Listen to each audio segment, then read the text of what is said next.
நமச்சிவாய வாழ்க. எல்லா உயிர்களும் இன்புற்று வாழ்க. இறைவனை அடைய வேண்டுமானால் நாம் எப்படி இருந்தால் இறைவனை அடைய முடியும்? சிவனடியாராக மாறினால் அடைய முடியுமா? சிவாலயத்தில் தினந்தோறும் சேவை செய்தால் அடைய முடியுமா என்ற எல்லா கேள்விகளுக்கும் விட இந்த பெரிய புராணத்திலே இருக்கின்றன. இன்று நாம் காணக்கூடிய நாயனார் இறைவனுக்காக அவர் செய்த சேவையை தொடர்ந்து முறை தவறாமல் 3 காலமும் செய்து வந்து அதனால் இறைவனுடைய திருவடியை அடைந்தவர். திருப்புகலூர் என்ற ஒரு ஊர் தஞ்சாவூருக்கு அருகில் இருக்கிறது. அப்பர் சுவாமிகள் முத்தி பெற்ற தலம்.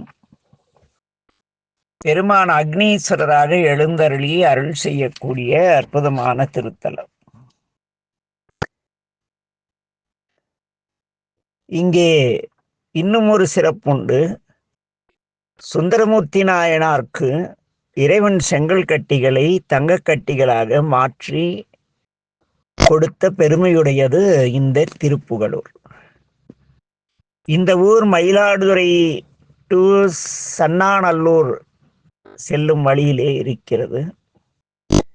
அது மட்டுமல்ல, இந்த ஊர் மூவர் பாடம்தான். ஞானசம்பந்த பெருமான், நாவுக்கரசடிகள், சுந்தரமூர்த்தி நாயனார் மூவராலும் பாடல் பெற்ற திருத்தலம். இந்த திருத்தலத்திலே முருகனார் என்ற பெயருடைய ஒரு சிவாச்சாரியார் தோன்றி அங்கே சிறுமான் மீது நிறைந்த அன்பு பொழியும் காதலுடன் வாழ்ந்த ஒரு சிவாச்சாரியார் அல்லது அந்தணர். அந்தணர் என்பதற்கு அறவோர் என்று பெயர். யார் அறவழியில் வாழ்கிறார்களோ அவர்கள் எல்லாம் அந்தணர்கள். பூணூல் அணிவதாலோ, குடுமி வைத்துக் கொள்வதாலோ, ஆலயத்தில் போய் தண்ணீர் ஊற்றுவதாலோ அந்தணர் ஆக முடியாது.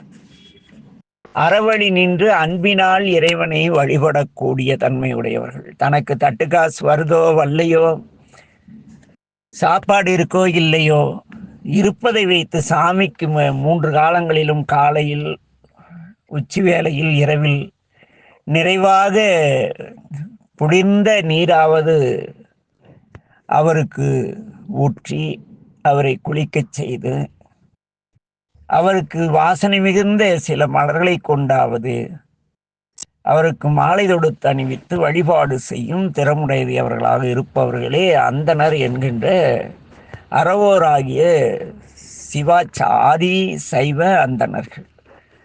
ஆதி சைவ அந்தன் சிவாச்சாரியார் என்பவர்கள். இந்த அவன் போட்டுக்கிறான்.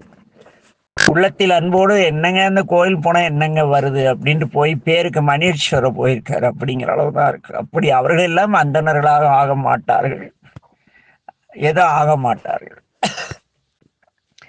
நாம் பேசக்கூடிய இந்த முருகனார் சிவ ஆகமங்களை பயின்று அதன்படி அதிகாலையில் குளித்து அது கவனிக்க வேண்டிய வார்த்தை இது. சிவ ஆகமங்கள் அதிகாலை 4:30 மணி முதல் 5 மணிக்குள் குளிக்கச் சொல்லி நமக்கு ஆணையிடுகின்றன. வேதம் வேறு, ஆகமம் வேறு. சிவ ஆகமம் என்பது நாம் எவ்வாறு அதிகாலையில் எழுந்திருக்க வேண்டும், எப்படி குளிக்க வேண்டும், என்ன செயல் செய்ய வேண்டும், எப்பொழுது ஆலயத்துக்கு செல்ல வேண்டும், ஆலயம் எவ்வாறு இருக்க வேண்டும், அந்த ஆலயத்தில் எந்தெந்த காலத்தில் எப்படி வழிபாடு நடக்க வேண்டும், ஒரு ஆலய கட்டமைப்பு எப்படி இருக்கும், இப்படி பல்வேறு செய்திகளை நமக்கு தருவது ஆகமங்கள், சிவ ஆகமங்கள். இது முதலில் நமக்கு அறிவிப்பது காரண ஆகமம். அதன்படி பார்த்தால் உலகாயுதமாக நாம் எப்படி வாழ வேண்டும் என்பதை கற்றுத்தருவது காரண ஆகமம். அதிலே கடவுள் வாழ்த்து முதற்கொண்டு, கொல்லாமை முதற்கொண்டு நிறைய பொருள்கள் வருகின்றன.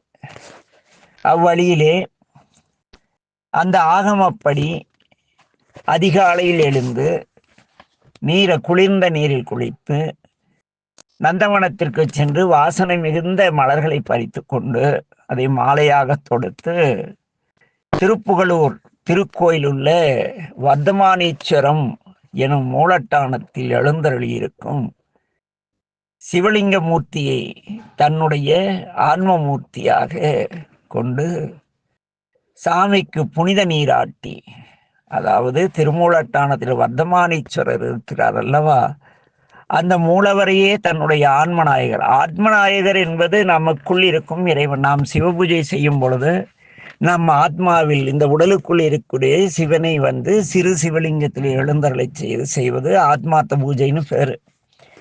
ஆத்ம பூஜை, ஆத்ம லிங்கத்தை எடுத்து பூஜை செய்தல். இங்கே இந்த முருகநாயனார் வர்த்தமானீஸ்வரத்தில் இருக்கின்ற, திருப்புகலூரில் இருக்கின்ற வர்த்தமானீஸ்வரர் இருக்கிறார், மூலட்டானத்தில் எழுந்தருளி இருக்கக்கூடிய இறைவனை, அவரையே தன்னுடைய ஆன்மார்த்த மூர்த்தியாக கொண்டு சாமிக்கு திரவிய சுத்தி முதலியவை செய்து, இப்பெல்லாம் பைப்புல தண்ணி பிடிச்சி அப்படியே ஊத்துறான் தொப்பதப்பான்னு, அப்படியே சாமிக்கு தண்ணி ஊற்றுவாங்க. சாமிக்கு இங்கே நம்ம பூலாம்பட்டின்னு எங்க ஊர்கிட்ட ஒரு ஊரு, அந்த ஊர்ல ஒரு வயோதிக சிவாச்சார் இருந்தார். அவர் சாமிக்கு கை சந்தில் எப்படி லேசா தண்ணி ஊற்றினார். நாங்க அபிஷேகம் பார்க்க போயிருந்தோம். இருந்தாலும் என்னையா இவ்வளவு, என்னங்கய்யா இவ்வளவு மெதுவா தண்ணி ஊத்துறீங்க, எப்ப அபிஷேகம் செய்யணும்னு கேட்டுக்கு அவர் சொன்னார், இந்த பூவை படைத்தவர் சிவருமான், பூவை மலரச் செய்வது சிவருமானுடைய திருக்கரங்கள். சாமி எவ்வளவு மென்மையா இருப்பார், அவருக்கு தொபதபான்னு தண்ணி ஊத்தா வலிக்காதா அப்படிம்பார். அப்படியெல்லாம் சிவாச்சாரியர்கள் நான் கண்டிருக்கிறேன். அப்படி இவர் அந்த சிவலிங்க மூர்த்தியை ஆன்மார்த்த மூர்த்தியாக கொண்டு திரவிய சுத்தி முதலியவை செய்து இறைவனுக்கு குளிர்நீர் ஆட்டி, குளிர்நீர்னா ஒரு குடம் தண்ணியில 10 சாமிக்கு ஊத்துறது கிடையாது. மூலவருக்கு அங்கங்க டபால் டபால்னு ஊத்துற தண்ணி குடத்துல எடுத்து அதை மாடு கழுவுற மாதிரி கழுவுறது. அப்படியெல்லாம் அவர் கழுவுல முருகனாயினார். பொறுமையா அவருக்கு தண்ணி அண்டால வச்சு சொம்புல குழந்தைக்கு தண்ணி ஊற்றுவது போல ஊற்றி, அவருக்கு அருமையான துவைத்த நல்ல வேட்டி கட்டி, என்ன வேட்டி துவைத்த நல்ல, நாம மட்டும் குளிச்சுட்டு தினம் துவைச்ச வேட்டி கட்டுறோம் இல்ல, சாமிக்கு அதே அழுக்கு வேட்டியே எடுத்து அப்படியே அப்படி தூக்கி போடுறதுதான். பார்த்தீங்களா தஞ்சை மாவட்டத்துல நிறைய கோயில்ல, தஞ்சை மாவட்டத்துல நிறைய இடத்துல கடனுக்கு தான் இந்த பாப்பானுக்கு பூஜை பண்றாங்க. பேர் கொண்ட பார்ப்பான் பிரான் தன்னை அச்சிக்கல் ஆலயம் கருக்கடும் அப்படின்னாரு திருமூலர். இந்த பெயர் கொண்ட பார்ப்பனர்கள் பூஜை செய்தாலேயே நிறைய ஆலயங்கள் பால்விட்டு அழிந்து வருகின்றன. சாமி இந்த நாய்ங்க கையில பூஜை அப்படித்தான், வேற வழியில் அப்படித்தான் சாமி நினைப்பார், சொக்க நினைக்கல. இந்த பாலா போன நாய்ங்க கையில பூஜை வாங்குறத விட நம்ம இந்த கோயிலை அழிச்சிட்டு என்னைக்காவது நல்ல அன்பர்கள் நம்ம குளித்து நம்ம அன்போடு பராமரிக்கிறப்ப நம்ம மறுபடியும் அருளாட்சி செய்யலான்னு சாமி கோயிலை இடிச்சு போட்டுருவார் போலும். இது மாதிரி சாமி மனம் கோயிலை இடிக்கிற அளவெல்லாம் முருகநாயனார் பூஜை பண்ணல. சாமிக்கு ஒரு குழந்தைக்கு நீராட்டுவது போல நீராட்டி, அருமையான துவைத்த நல்ல ஆடை அழகாக அணிவித்து, அவருக்கு அந்த மலரை திருமுடியிலே சூடி, சாமுடைய ஆவடியார் நெடுக மந்திரங்களை சொல்லி, ஓம் அப்பா போற்றி அரணைய போற்றிங்கிற போல சிவாய நமக்கு சொல்லி, அந்த சுற்றிலும் சாமி ஆவுடையார் முழுக்க அழகாக மலர்களை அடுக்கி, சாமியுடைய திருவடியிலே அற்புதமாக மந்திரங்களை சொல்லி மலர்களை சமர்ப்பித்து இறைவனை பிறகு நைவேத்தியம் செய்து இறைவனுடைய அழகை ரசித்தபடி எப்பொழுதுமே நமச்சிவாய என்ற திருமந்திரத்தை பெருமான் முன்பு சொல்லிக்கொண்டே இருப்பார். இது ஆதிசேயருடைய மரபு. இன்னைக்கு சிவாச்சாரன்னு போட்டிருக்கேன், எவனும் தட்டுல காசு விழுந்தாதான் சாமி கிட்டே போறோம். என்ன சாமி கிட்ட பூஜை முடிஞ்சுதா படுத்து தூங்குறான். நிறைய இடத்துல சாமிக்கு அபிஷேகம் பண்ணிட்டு கோயிலே படுத்து தூங்குறான். அப்படியெல்லாம் சாமி செய்யல. யாரு? நம் முருகநாயனார். அங்க போய் நின்று என்ன செய்யறார்? சாமி கிட்ட பஞ்சாட்சரத்தை தொழுது மந்திரங்களால் அவரை அப்படியே மகிழ்வித்து கொண்டிருப்பார். மந்திரகோஷ பிரியாயி நமக என்று சிவனுக்கு ஒரு அர்ச்சனை வரும். மந்திரங்களை எல்லோரும் சேர்ந்து சொல்லும் பொழுது அதில் மகிழ்ந்து அருள் செய்வாராம் சாமி. என்ன சாமிக்கு பிடித்தது இன்னொன்று தமிழ் திருமுறைகள். மந்திரம் என்பது எல்லாருக்கும் பொருந்தும். தமிழ், வடமொழி, தெலுங்கு, கன்னடம், சாமி எந்த மொழியில புகழ்ந்து பாடினாலும் ஏத்துக்குவார். தமிழ்நாட்டு சிவனுக்கு தமிழ் வடமொழி தெரியுமா அப்படின்னு முட்டாள்தனமா கேள்வி கேட்குறாங்க. சாமி வடநாள் எல்லா மொழிக்கும் தலைவன் இறைவன். என்ன திருப்பதியில போய் தமிழ்நாட்டுக்காரன் தமிழ்ல கேட்ட பெருமாள் கொடுக்காத விட்டாரு, இல்ல மதுரையில இருந்து அந்த நார்த் இந்தியன்ஸ் வந்து சொக்கனார்கிட்ட அருள் கேட்டா கொடுக்காத விட்டாரு. மொழிபேதம் காட்டி நம்மை பிரித்து சமயத்தை அழிக்கக்கூடிய துரோகிகள் மிகுந்துள்ள இந்த உலகத்திலே இந்த பேர் கொண்ட பாப்பான்கள் அந்த மதுரை போயிருந்தேன். நாங்க அரிசியில் நின்று வரோம், திருநீர் கொடுக்க மாட்டேங்கிறான். என்ன இந்த வடநாட்டுக்காரன் வந்துட்டா ஒவ்வொரு ஐயரும் அப்படியே பெண்ணாட்டம் இடுப்புல பட்டு வேட்டி பட்டு துண்டு கண்டதெல்லாம் கட்டிக்கிட்டு அப்படியே ஓடி போய் அவன் அந்த வடநாட்டு யாத்திரையோட காலில் காசு போடுறாங்களே, அவன் காலில் மட்டும்தான் விழலை. காசுக்காக அப்படி கேவலமா ஒரு தான் சிவபெருமானுக்கு அடிமை செய்கின்றோம் என்ற எண்ணம் இல்லாம பிச்சைக்காரங்களாட்டம் அலையிற. அப்ப அவங்களாம் சிவாச்சாரங்க பற்றும் கிடையாது. சண்டாள பிராமணர்கள்னா அவங்களுக்கு பேரு. மனதினால் பேராசை பிடித்த தகப்பனுக்கும் ஒழுக்கமற்ற அம்மாவுக்கும் பிறந்தவனுக்கு சண்டாளன்னு பேரு. அது ஜாதி பேர்லாம் கிடையாது. ஒழுக்கமற்ற பிராமணனுக்கும் ஒழுக்கமற்ற மற்றவங்களுக்கும் பிறந்தவங்களுக்கு சண்டாளர்னு பேரு. இது வந்து புராணங்களில் இருக்கின்ற செய்தி. இந்த இந்த சண்டாள கோயில்ல வந்து சாமி கிட்ட வர்ற வசதியான ஆட்களை பார்த்து பார்த்து நமக்கு இப்படி இல்லையேன்னு ஏங்குற பிராமணனுக்கும், அதே மாதிரி மற்ற பக்கத்து வீட்டுக்காரங்கெல்லாம் பண்ற பந்தாலாம் பார்த்துட்டு நம்ம இப்படி நினைக்கிற பிராமண பத்திக்கும் பிறந்தவங்க எல்லாம் சண்டாள பிராமணங்க. புரியுதா? சண்டாளன்னா இந்த மாதிரி எண்ணங்களால் மாசுபட்டவர்களுக்கு பிறந்த அந்த. அதனால இவங்க என்ன பண்றாங்கன்னா, மதுரையில பற்றுகளா, மதுரையில இருக்க எல்லா பற்று குருக்கள் எல்லாம் தட்டு தூக்கிட்டு வசதியானவன் பார்த்தா ஓடுறான். இப்படியெல்லாம் முருகநாயனார் பூஜை பண்ணல. அமைதியா உட்கார்ந்து இறைவனை வழிபாடு செய்து கொண்டு 3 காலமும் வருமானம் வருதோ இல்லையோ முப்போதும் திருமேனி தீண்டுவார் கடியேன். 3 வேளை எவன் சிவபூஜை செய்கிறானோ அந்த அந்தணனுக்கு, அந்த சிவாச்சாரியாருக்கு, அந்த பட்டருக்கு அடிமைன்னு பாடினார் சுந்தரர். இவங்க முப்போதும் எங்க போய் என்ன பண்றாங்க? கடனுக்கு தண்ணி ஊத்துறதுன்னு நிறைய இடத்துல நடக்குது. காலையில சாயங்காலம், நிறைய இடத்துல காலையிலோட சரி, சில கோயில்ல நைட்டோட சரி, சில கோயில்ல தோணுனப்ப அச்சது தோன்றப்பதான். ஒரு கோயில் ஒரு அர்ச்சகர் 10 கோயில் பூஜை பண்ற. சாமி மூலவருக்கு மட்டும் செய்யற. சுத்தி இருக்கிற கோயில்ல நாரி கிடக்கு. சாமி பாக்குறாரு, ஏன்டா நம்ம இருந்துட்டு இந்த பிராமணனுக்கு இந்த ஜனங்களுக்கெல்லாம் தொந்தரவு, எவனோ ஒருத்தன் நம்ம நிலத்தை கோயிலெல்லாம் சுரண்டி ஆட்டையை போட்டுட்டு போறான்ட்டு சாமி கோயில்ல தன்னுடைய அருளை குறுக்கி கோயிலை அழிச்சிடறார். என்ன சுத்தி இருக்கிற மனங்கள் வந்து இறைவனை நினைக்க செய்யாம செஞ்சு இந்த பிராமணர்கள் பேர் கொண்ட பார்ப்பான்கள் பூஜிப்பதால் ஆலயங்களை இறைவன் அழிக்கிறார். கோயிலை சுத்தி திருப்புவனத்துல அத்தனை வீடு இருக்கு, கோயில் அழிஞ்சு போச்சு. எவனும் கோயிலுக்கு மற்ற விழா காலங்கள்ல வராங்க, மற்ற நாள் வர்றதே இல்லை. ஏன்னா மக்களை கேட்டா அர்ச்சகர் எப்ப கோயில் திறக்காருன்னு தெரியல அப்படிம்பாங்க. அர்ச்சகர் கேட்டா இந்த ஊர்ல எவங்க கோயிலுக்கு வரான். இப்படியெல்லாம் செய்யல நம்ம மூர்த்தி நாயனார்.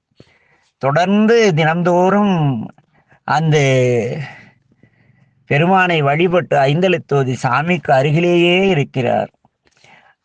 அப்படி அவர் வாழ்ந்த காலத்திலே நம்முடைய திருஞான சம்பந்த பெருமான் என்ன சிவஞானத்தை அம்பிகையிடம் உண்டு. திருஞான சம்பந்த பெருமான் திருப்புகழ் ஒருவர் வருகிறார். நம்முடைய முருகனார் அவரை வணங்கி தம் இல்லத்திற்கு அழைத்து சென்று உபசரித்து அவரை மிகவும் அன்புடன் பராமரிக்கிறார். நம்முடைய ஞானசம்பந்த பெருமானின் அன்பிற்கு பாத்திரமாகிறார்.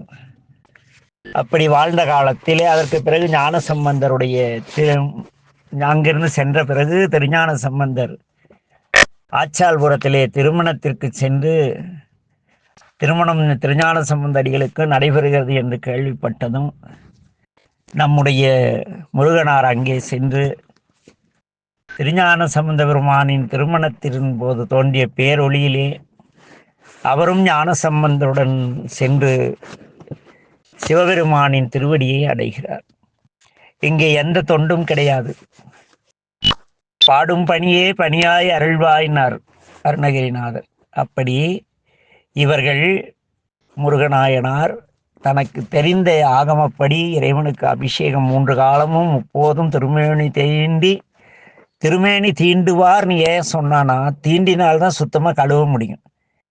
எத்தனை பேர் சாமியை தேய்ச்சி அபிஷேகம் பண்ற சிவாச்சாரை பார்த்துருந்தீங்களா? அவங்க எல்லாம் கொஞ்சம் சந்தோஷப்படுங்க. தண்ணி மொண்டு சாமிக்கு தண்ணி ஊத்துற சிவாச்சாரியார் கிடையாது. சாமியின் திருமேனி தீண்டி முப்போதும் திருமேனி தீண்டுவார்க்கடியேன்னார். முப்போதும் சாமியுடைய திருமேனியை தீண்டி சுத்தம் செய்து சாமியை அன்பா குழந்தை போல பராமரிக்கிற அவர்களுக்கு அடியேன்னார் சுந்தரர். அப்படி இந்த நம் முருகநாயனார் முப்போதும் திருமேனி தீண்டி இறைவனை அழகுபடுத்தி மகிழ்ந்து அதன் பயனாக பஞ்சாட்சரத்தை ஓதி ஞானசம்பந்த பெருமானுடைய பேரருட் கருணையோடு இறைவனுடைய திருவடியை அடைந்தார். ஆகவே என் அன்பின் உறவுகளே, இறைவனை வழிபடுங்கள். புண்ணியம் செய்வார்க்கு பூவுல நீருள என்று நம்முடைய நாவுக்கரசடிகள் பேசுகிறார். பூவும் நீரும் கொண்டு நித்தல் அர்ச்சனை செயலுற்றார் என்று திருமுறை பேசும். ஆக இறைவனை அடைய எண்ணில்லாத வழிகள் இருந்தாலும் இந்த சிறுமானை மலர்களாலும் நீராலும் மகிழ்விப்பதே இறைவனை அடைய சிறந்த வழி என்பதற்கு நம்முடைய முருகனார் வரலாறு ஒரு பெரிய சான்று. பூக்கொண்டு இறைவனை அர்ச்சிப்பதே பூசை என்று வழங்கப்படும். ஆக சிவபூஜைக்கு உகந்த மலர்கள் 8. அவை புன்னை, வெள்ளெருக்கு, சண்பகம், நந்தியாவட்டை, பாதிரி, குவளை, அலரி, செந்தாமரை என்பனவாகும். சிறுபானை நினைந்து இந்த 8 மலர்களை சமர்ப்பிக்கும் பொழுது நம்முடைய எண்ணத்திலே கொல்லாமை என்ற பண்பு இருக்க வேண்டும், ஐம்புலனடக்கம் என்ற மலர் இருக்க வேண்டும், பொறை பிறருக்கு கொடுத்து உதவுதல் என்ற எண்ணம் இருக்க வேண்டும், எல்லா உயிரிடத்தும் பயனை எதிர்பாராமல் காட்டக்கூடிய அருள் இருக்க வேண்டும், அறிவு இருக்க வேண்டும், வாய்மை இருக்க வேண்டும், தவம் இருக்க வேண்டும், அன்பு இருக்க வேண்டும். ஆக நீங்கள் சிவபூஜை செய்யும் பொழுது கொல்லாமை, ஐம்பொறி அடக்கம்,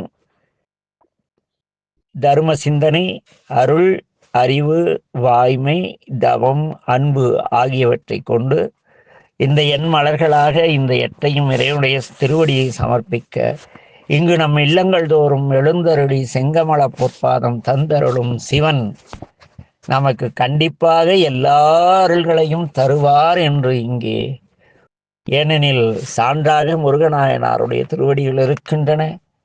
ஆகவே முருகநாயனாரை போல நாம் எவ்வளவு அலுவல்கள் இருந்தாலும் ஆலயத்திற்கு செல்ல முடிகிறதோ இல்லையோ, நம் வீட்டில் நாம் ஒரு சின்ன சிவலிங்க திருமேனியை வைத்து அதற்கு நித்தல் பூஜனை செய்து புண்ணியம் பூவும் நீரும் கொண்டு நீராட்டி அல்லது நம் ஊருக்கு அருகில் கேட்பாரற்றி இருக்கும் சிவாலய திருமேனி சிவலிங்க திருமேனிகளுக்கு தண்ணீரும் மனமிகு மலர்களும் சாற்றி என்னுடைய பேரருளை பெறுவோம் என்று கூறி, முருகநாயனார் நம்போல வாழ்ந்தவர், இறைவனை வழிபட்டவர், இறைவனை திருமேனி அன்போடு முப்போதும் தீண்டி பணி செய்தவர்.